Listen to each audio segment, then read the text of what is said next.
It's race week in Formula One, which means it is time for the bullet. Good bullet points to know ahead of a race weekend, Spain edition. This weekend, we're at the Barcelona Catalunya track. It has 14 turns, 2 DRS zones, and a length of 4.657 kilometers, so the race will be run to 66 laps. Pirelli have elected to bring the hardest tires in their range, the C1s through C3s, and it is expected to be a two-stopper. It's a home race for both Fernando Alonso and Carlos Sainz. Big thing this weekend is the technical directive that is coming into play regarding how much the front wings are allowed to flex when they're placed under their vertical load tests.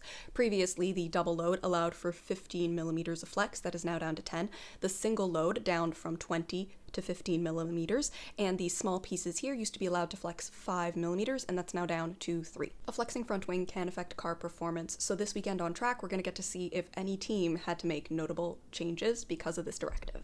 This track is a great place for a technical directive to come into play for the same reasons why it was used for preseason testing, and teams like to bring upgrades here. It has a good mixture of characteristics that indicate that if a car performs well here, it'll be solid a little bit everywhere. It has a good mixture of turns with varying speeds, good balance between right-handers, left-handers, good switches in directions, elevation changes, and of course a nice long straight. Tire management is going to be a challenge this weekend because of the high lateral forces and high tire stress. Keep a close ear out for teams checking in about the front left tire because the majority of the high-speed turns are right-handers. A couple key places to keep an eye on include turn 1. The distance from pole position to that first braking zone is the third longest on the calendar, coming in at 550 meters. That nice long distance means that those starting the race in the second row can get a nice toe and slingshot past for the lead. Turn 1, an overtake can be completed along the inside or the outside. It's nice and dynamic that way.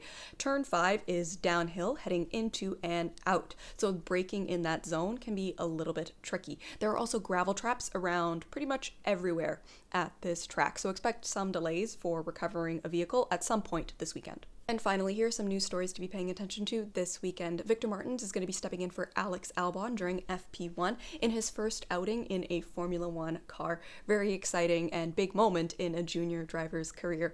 Fernando Alonso has become an ambassador for this track in an effort to help keep it on the calendar, especially with the Madrid street track coming into play soon. Finally, the F1 Academy series on Netflix is now live. It's available to watch, so go and check that out. And there you have it, some good bullet points to know ahead of a race weekend. As always, if you have any fun facts to add or questions, pop them in the comments and feel free to join for the watch alongs. Let's have an absolutely fantastic race weekend.